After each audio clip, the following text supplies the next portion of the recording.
президент Володимир Зеленський зробив дуже приємно шокуючу заяву. Зокрема, він заявив, що 12 літаків за раз і 26 гелікоптерів за добу знищила українська протиповітряна оборона наданими нашими партнерами.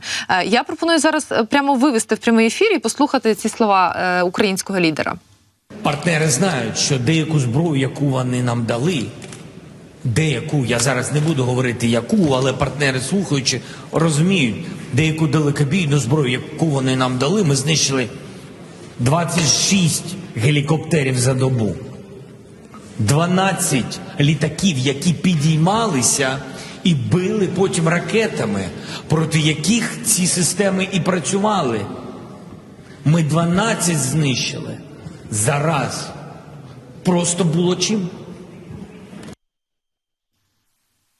От дійсно, ми, по-перше, не пам'ятаємо такої інформації, не зрозуміло, коли саме це відбувалося, але так чи інакше, це просто якийсь неймовірний результат.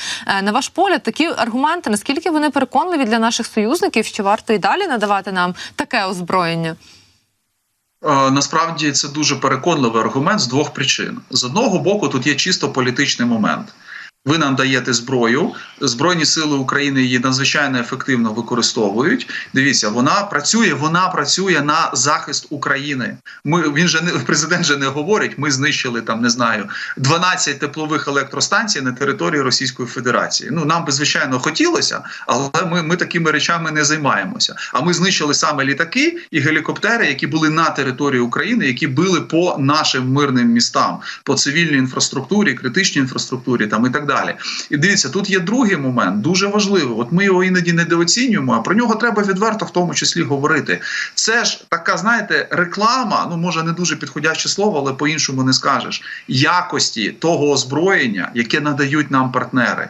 Тобто вони таким чином підвищують рівень того озброєння, в тому числі на ринках. Тобто зацікавленість в ньому зростає з боку величезної кількості третіх країн, які готові це купувати, тому що вони точно знають, що ця зброя використовувалася в Україні і використовувалася надзвичайно ефективно.